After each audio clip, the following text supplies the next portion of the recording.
Ada 4 benda yang saya rasa every married couple kena ingat kalau tak nak marriage you mati dalam senyap. Nombor 1, if you stop talking when you're hurt, the marriage will rot silently. Sometimes bila kita rasa hurt, kita pilih untuk diam. Kita kata tak apalah, malas nak gaduh. Dia patut tahu sendiri. But the truth is, your partner tak semestinya tahu apa yang you rasa kalau you tak pernah habaq kat dia. So speak your truth. Walaupun suara you akan menggeletak. Bagi tahu apa yang sakit, bagi tahu apa yang you perlukan. Habaq kat dia sebelum rasa kecil hati you tu bertukar jadi resentment. Silence ni rasa macam peace. Tak nak kecoh. Tapi sometimes silence is just anger yang tengah membuak-buak kat dalam. Nombor 2, love is not proven by words, it's proven by daily efforts. Nak kata I love you tu memang senang, tapi do you still make the effort bila dah penat? Are you mindful of how you speak bila tengah marah? Do you still make your partner rasa dihargai lepas dah bertahun-tahun berkahwin? Because romance memang boleh fade, especially over time. You tak boleh expect your partner rasa disayangi just because you say I love you. Itu setakat lip service saja. The real question is, are you also putting in the effort and the work? Nombor 3,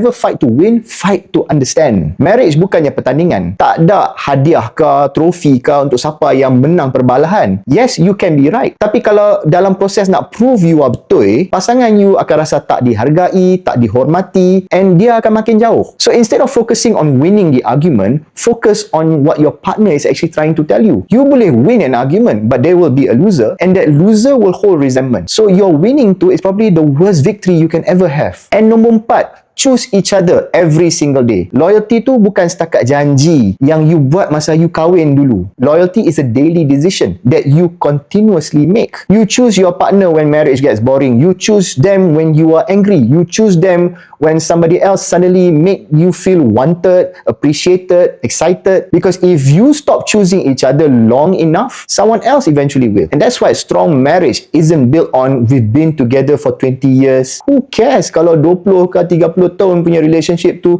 tapi macam setakat housemate saja. A solid marriage is built on after everything life has thrown at you, you still fight for each other. Itu baru marriage yang kau.